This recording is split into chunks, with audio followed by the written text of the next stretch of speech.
Yes, students, good morning. Once again, Ashu Arora is here with you, member of APS. The next जो French revolution के बाद का topic है, I am going to start. उसके बाद था हमारा the outbreak of revolution. Revolution की स्टार्टिंग का मेन रीजन क्या था? यस, हमने कल जो रीड किया था वो थे हमारे जो 3 फिलोसफर्स थे, जॉन लॉक, राउजो और मॉन्टेस्क्यू. इन्होंने लोगों को ये बताया कि आप लोग, वो भी थर्ड कैटेगरी को, कि आप लोग प्रोटेस्ट करो क्योंकि हमें अपनी कंट्री में मोनार्क नहीं चाहिए. ठीक है, डेमोक्रेसी चाहिए, रिपब्लिक रूल चाहिए. जैसे मॉन्टेस्क्यू ने कहा था, power of government must be divided into legislature, executive and judiciary. Okay, तो अब हमने ये रीड करना है कि आउटब्रेक ऑफ रेवोल्यूशन क्या था, क्यों हुआ ये आउटब्रेक. फर्स्ट ऑफ ऑल उसका मेन रीजन था द इंक्रीज इन टैक्सेस. इन तीनों फिलोसफर्स ने लोगों को ये समझाया कि हमें मोनार्क नहीं चाहिए. ठीक है, टैक्स आप ही क्यों पे करते हो? फर्स्ट कैटेगरी और सेकंड एस्टेट, फर्स्ट एस्टेट और सेकंड एस्टेट के लोग, ये दोनों कैटेगरीज, दोनों एस्टेट्स टैक्स क्यों नहीं पे करती हैं? ठीक है, तो इसके लिए थर्ड कैटेगरी ने जो है वो प्रोटेस्ट किया. ठीक है, और प्रोटेस्ट का ये मेन रीजन बना इंक्रीज इन टैक्सेस. समझ में आ गई बात? रेवोल्यूशन का ये जो इंक्रीज इन टैक्सेस जो है ये रेवोल्यूशन का मेन रीजन बना. अब उसके बाद जो क्या हुआ, स्टेट जनरल की एक मीटिंग बुलाई गई. That was the political body. अब आप ये देखिए, जो लास्ट मीटिंग थी स्टेट जनरल की जो हुई थी वहां पे फ्रांस में उस टाइम पे, वो 1614 को हुई थी. उसके बाद जब ये रेवोल्यूशन हुआ तो नेक्स्ट मीटिंग 5 मई 1789 को बुलाई गई. आप ये देखिए कि मीटिंग को लगभग कितने साल के बाद बुलाया गया, आप ये देख सकते हैं. तो इसमें से अगर आप इसे माइनस करें तो लगभग हमारा 165 इयर्स के बाद जो है, ये 75 इयर्स के बाद मीटिंग हो रही थी. ठीक है, अब इसके बाद क्या हुआ? अब इस मीटिंग को अटेंड करने वाले कौन थे? 300 रिप्रेजेंटेटिव थे, वो फर्स्ट एस्टेट और सेकंड एस्टेट से बुलाए गए. 600 रिप्रेजेंटेटिव जो है वो इस थर्ड एस्टेट से बुलाए गए. ठीक है, अब जो यहाँ पे अगर हम इनका बाइसनेस का और पार्शियलिटी को अगर हम चेक करें तो जब फर्स्ट और सेकंड स्टेट के लोग थे, ये कहां पे बैठे हुए थे? फर्स्ट एंड सेकंड रो में. उसके बाद जो ये 600 रिप्रेजेंटेटिव थे, ये कहां पे बैठे हुए थे? इन लोगों के सराउंडिंग. यहां भी एक हम पार्शियलिटी इनके साथ नोट कर सकते हैं कि थर्ड स्टेट के साथ पार्शियलिटी उस मीटिंग में भी हुई थी कि उन लोगों को बैठने की भी जगह नहीं मिली थी, उन्हें चेयर्स अलॉट नहीं मिली थी. वो इन 300 रिप्रेजेंटेटिव के सराउंडिंग खड़े हुए थे. ठीक है, अब उसके बाद की बात, अगर आप यहाँ पे देख रहे हो 40,000 लेटर्स. अब ये 40,000 लेटर्स क्या थे? अब जो 600 रिप्रेजेंटेटिव्स थे, ये कौन से लोग थे? ये थे बिग बिजनेसमैन, मर्चेंट्स और लॉयर्स थे, जो कुछ एजुकेटेड पर्संस थे, जो यहाँ पे इन लोगों की बात को समझ सकते थे. अब जो रह गए पीछे, पीजेंट्स थे, आर्टिसंस थे, स्मॉल पीजेंट्स थे और लेबरर्स थे, इवन वुमेन थी, वो इतनी एजुकेटेड नहीं थी. तो उन लोगों को इस मीटिंग में आने की परमिशन नहीं दी गई, जिसकी वजह से इन लोगों ने क्या किया? लेटर्स लिखे. और वो लेटर्स कितने थे? 40,000 लेटर्स थे, उन्होंने अपने किंग को लिखे. ठीक है, तो इन किंग को लेटर लिखने का मेन रीजन क्या था? उन लेटर्स में यही बताया गया था कि वी वांट पे द इंक्रीज्ड टैक्स. जो टैक्स इंक्रीज हुआ है वो हम पे नहीं करेंगे, क्योंकि एक टैक्स तो बेवजह चर्च को पे किया जा रहा था, दूसरा टैक्स जो टाइल था वो अदर टैक्सेस यानी कि सॉल्ट और टोबैको के इंक्लूडिंग जो पे किया जा रहा था. वो उनका कहने का मतलब था कि हम चर्च को टैक्स नहीं देंगे, जो किंग के पास टैक्स जाता है, चलो दैट इज द नॉर्मल. तो चलो जी, 40,000 लेटर्स थे जो कि इन्होंने किंग को लिए. उसके बाद मीटिंग में लुई ने टैक्स इंक्रीज कर रहे हैं वो ये अनाउंस किया. और वो टैक्स इंक्रीज किसके लिए कर रहे हैं? हम थर्ड एस्टेट के लिए. ठीक है, एक उन्होंने मीटिंग में अनाउंस किया कि हम नया टैक्स इंट्रोड्यूस कर रहे हैं और वो थर्ड एस्टेट ही पे करेगी. ठीक है, तो इसके लिए उन्हें कहा है कि तुमने सिर्फ टैक्स पे करना है, इसके लिए तुम्हें कुछ भी बोलने का राइट नहीं है. में आ गई बात। तो उन्होंने कहा कि तुम्हें इसके लिए कुछ भी बोलना नहीं है। बट जो फिलोसफर्स थे, जो ये जॉन लॉक, राउसो और मोंटेस्क्यू, जो ये फिलोसफर्स थे, इन्होंने उन थर्ड स्टेट वालों की हेल्प की और उन्होंने बताया कि अब आपने कुछ नहीं करना है। कुछ नहीं करने का मतलब क्या है? जो राउसो आप यहाँ पे देख रहे हो ना, डेमोक्रेटिक प्रिंसिपल, तो राउसो ने लोगों को एक बुक लिखी थी, द सोशल कॉन्ट्रैक्ट। उसमें उसने लोगों को ये बताने की कोशिश की थी कि हमें अपनी कंट्री में डेमोक्रेटिक प्रिंसिपल लेके आना है, मींस राइट टू वोट। ठीक है, उसने कहा है कि राइट टू वोट का एक प्रिंसिपल लेके आना है। तो राइट टू वोट में क्या था, वहां पे जो थर्ड स्टेट वालों ने, जो लोग थे, उन्होंने ये कहा कि राइट टू वोट का एक प्रिंसिपल रखा जाए। ठीक है, तो राइट टू वोट का प्रिंसिपल उन्होंने कहा है कि रखना है। तो उसके बाद फर्स्ट और सेकंड, उन्हें पता था कि फर्स्ट और सेकंड कैटेगरी तो उनके लिए वोट करेगी नहीं। ठीक है, तो बट जो लुइस था उसने इस चीज को मानने से भी इनकार कर दिया कि आपकी कैटेगरी के लोग भी आपको राइट नहीं करेंगे। ठीक है, लुइस भी इस चीज को मानने से एग्री नहीं था, क्योंकि अगर थर्ड 300 कैटेगरी के लोग आपस में वोट करते हैं, इनकी थी 600 पीपल थे, तो ऑब्वियसली वोट इन्हीं के लिए ज्यादा डलने थे। तो लुइस ने इस चीज को मानने से भी इनकार कर दिया। ठीक है, तब जब लुइस ने इनकी बात को मानने से इनकार कर दिया, तो जो 600 ये पीपल थे, रिप्रेजेंटेटिव थे थर्ड कैटेगरी के, ये लोग वहां से चले जाते हैं। तब इन लोगों को पता चल गया, इन लोगों को ये बात समझ में आ गई कि जो हमारा किंग है वो हमारे फेवर में कभी भी बात नहीं करेगा, कभी भी कुछ भी नहीं सुनेगा। अगर हम कुछ भी बोलते हैं तो उसका, हमारे बोलने का उसके ऊपर कोई भी इफेक्ट नहीं पड़ेगा। तो उन्हें पता चल गया कि अभी हमारा यहाँ इस मीटिंग में खड़े होने का कोई बेनिफिट नहीं है, तो वो लोग वहां से चले जाते। ठीक है, बट उन्होंने फिर भी अपने तरीके से अपने किंग को बहुत सी सारी बात ये समझाने की कोशिश की। ठीक है, कि हम लोग इस टैक्स को पे नहीं कर सकते, बट किंग था, किंग उनकी बात मानने के लिए एग्री ही नहीं था। ठीक है, तो उन लोगों ने क्या किया कि पैलेस ऑफ वर्साइल में, यहां पे आप लोग देखिए,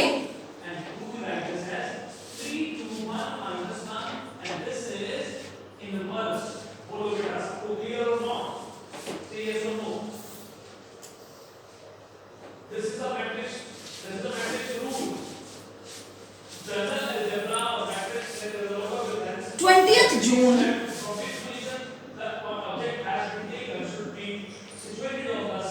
को ग्राउंड ऑफ, यस, 20 जून को ग्राउंड ऑफ वर्साइल्स में असेंबल्ड हुए थर्ड एस्टेट के लोग। ठीक है, डिक्लेयर कर दिया था कि हम लोग नेशनल असेंबली जो है वो बनाएंगे। ठीक है, अब इन्होंने 20 जून को ग्राउंड ऑफ वर्साइल्स में इंडोर कोर्ट, यहाँ पे सभी लोग थर्ड स्टेट के लोग कहाँ पे इकट्ठे हुए थे? इंडोर कोर्ट में। ठीक है, कुछ लोग जो है वहां पे अब थर्ड स्टेट के कुछ लोग जो इकट्ठे हो गए और इनके 2 लीडर्स भी वहां पे थे। इनको लेड किसने किया था? इनको लेड करने के लिए 2 लीडर्स थे। वो लीडर कौन से थे? मिनाबियो and एबेसियास।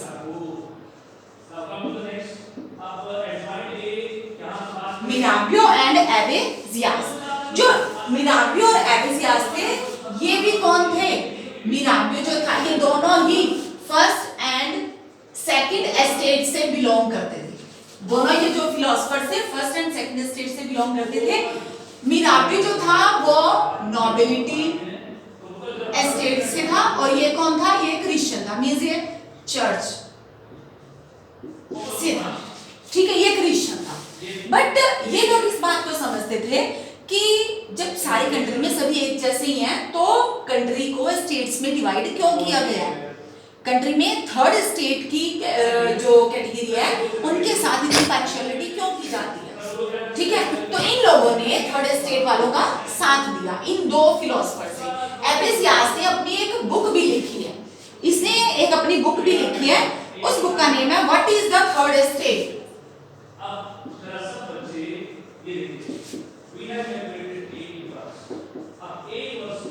What is the third estate, इसका कहने का मतलब इसने अपनी बुक में ये लिखा कि थर्ड एस्टेट क्या है, क्यों बनाई गई है। अगर सारे लोग हम एक जैसे ही हैं तो थर्ड एस्टेट से ही टैक्स क्यों लिया जाता है, फर्स्ट और सेकंड एस्टेट टैक्स क्यों नहीं पे करती है।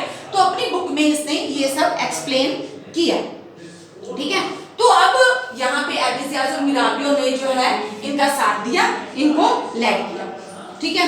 बट अब उस टाइम पे देखिए ये भी लक की बात थी कि उस टाइम पे जब ये दोनों फिलोसफर्स थर्ड एस्टेट का साथ दे रहे थे, बाय चांस क्या हुआ कि एकदम से उस साल बहुत ज्यादा ठंड पड़ी, स्वेयर विंटर जिसे बोलते हैं, उस साल बहुत ज्यादा ठंड पड़ी और ठंड के होने से क्या हुआ, सारी की सारी जो हार्वेस्ट थी वो खराब हो गई। समझ में आ गई बात, स्वेयर विंटर की वजह से सारी की सारी हार्वेस्ट थी वो खराब हो गई, यानी कि जो राइस की क्रॉप हुई थी इनकी वो सारे के सारे जो है वो खराब हो गई थी, ठीक है। तो अब राइस की क्रॉप जब खराब हुई तो थर्ड कैटेगरी को लगा कि जब हमारी सारी की सारी हार्वेस्ट खराब हो गई है, हमें कुछ भी नहीं मिला, खाने को नहीं मिला, तो हम टैक्स कहां से पे करेंगे। इतने दिनों में इतनी ही इस दौरान क्या हुआ, लोगों को इस बात की भी न्यूज मिल गई कि जो लॉर्ड्स ऑफ मैनर, इनके जो जागीरदार होते हैं ना, जो लैंड ओनर्स होते हैं, उन जो वो हैं वो अपने ब्रिगेड्स के साथ जो है आ रहे हैं और वो हमारे ऊपर अटैक करवाएंगे। यानी कि ब्रिगेड्स कौन होते हैं, जो लोग अपने मसल्स मैन को लेके आते हैं कि अगर कोई टैक्स नहीं पे कर रहा है तो उसको मार मोर के उससे टैक्स पे जबरदस्ती करवाना।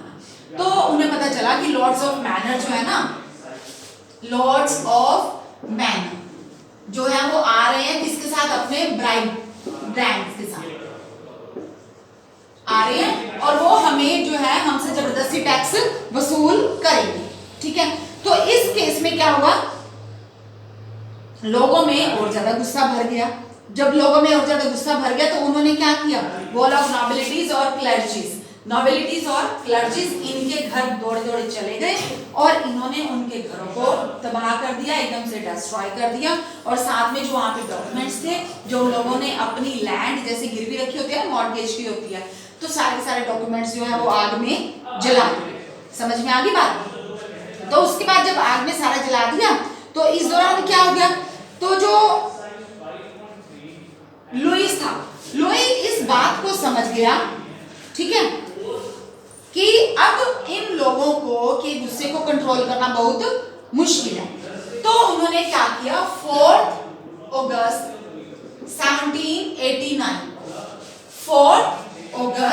1789 को अबॉलिश किया।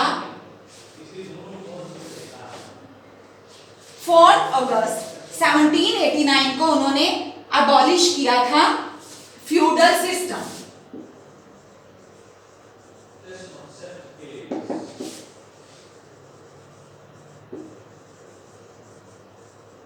फ्यूडल सिस्टम को अबॉलिश कर दिया, मींस जो फर्स्ट और सेकंड स्टेट वाले थे, जो लैंड ओनर्स थे, उन्होंने इस सिस्टम को अबॉलिश कर दिया।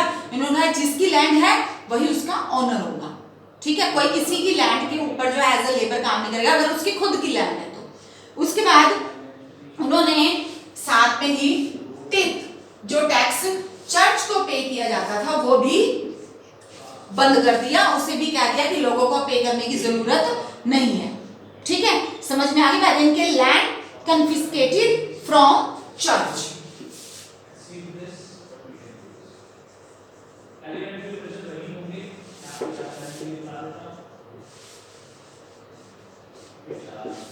समझ में आ गई बात। लैंड कन्फिस्केटेड का मतलब है चर्च से लैंड वापस ले ली गई। उसके बाद अब 1791 में क्या हुआ था, लोगों ने एक ड्राफ्ट फाइल किया था, ठीक है। ड्राफ्ट क्या फाइल किया था, 1791 में लोगों ने कहा कि हमें अपना फ्रांस जो है मोनार्क में नहीं चाहिए, इनके कॉन्स्टिट्यूशनल मोनार्की चाहिए हमें।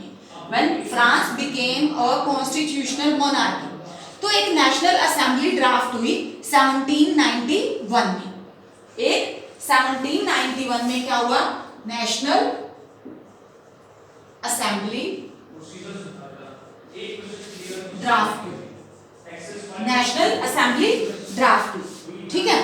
तो यहां पे क्या हुआ, इसके दौरान जो क्या हुआ, France became constitutional monarchy, constitutional monarchy, ठीक है।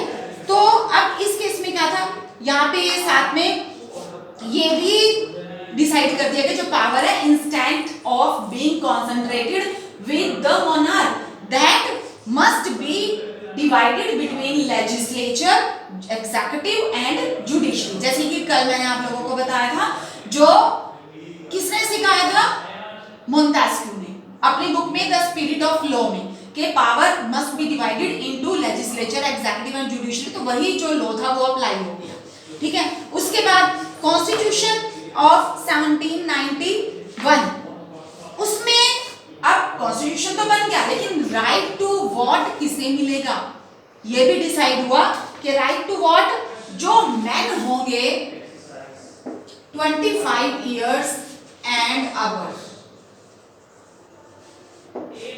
जो मैन 25 इयर्स और इससे ज्यादा एज के होंगे उन्हें राइट टू वोट दिया जाएगा। सिर्फ ये नहीं था, जो पर्सन अपनी 3 डेज की वेजेस एज टैक्स पे करने की कैपेसिटी रखता है, जो पर्सन 3 डेज की वेजेस एज टैक्स पे करने की कैपेसिटी रखता है, that person can vote in the national assembly. समझ में आ गई बात? समझ में आ गई बात आप लोगों को कि सिर्फ जो पर्सन 3 डेज की वेजेस जो है वो टैक्स पे 3 डेज की वेजेस के इक्वल टैक्स पे करने की कैपेसिटी रखता है, वो पर्सन जो है राइट टू वोट है उसे, ठीक है। उसके बाद बात आ जाती है हमारी डिक्लेरेशन ऑफ राइट्स की। अब लोगों को डिक्लेरेशन ऑफ राइट किया गया, जैसे हमारा कॉन्स्टिट्यूशन बना था 26 जनवरी 1950 में, जब केम इनटू इफेक्ट एनफोर्स हुआ, तो उस दौरान हमें भी अपने फंडामेंटल राइट्स दिए गए। तो ऐसे ही यहाँ पे भी फ्रांस में भी डिक्लेरेशन ऑफ राइट्स हुआ, जैसे फंडामेंटल राइट्स हमें दिए गए तो वैसे ही भी राइट्स दिए गए। तो राइट वो कौन कौन से थे? Right to life, freedom of speech, freedom of opinion, equality before law, ये सब राइट्स डिक्लेयर किए गए वहां के लोग। Okay, got it everyone? इसके बाद अब आप लोगों ने ये सारा देख लिया कि आउटब्रेक ऑफ रेवोल्यूशन कैसे हुआ और 1791 में नेशनल असेंबली कैसे बनी, ठीक है। तो इस तरह से अब आप लोगों ने इस वीडियो को भी बहुत अच्छे से सुनना है। अगर आप इस वीडियो को बहुत अच्छे से सुन लोगे तो आप लोगों के सारे क्वेश्चंस बहुत इजीली लर्न हो जाएंगे। Okay students, now listen it very carefully. Okay.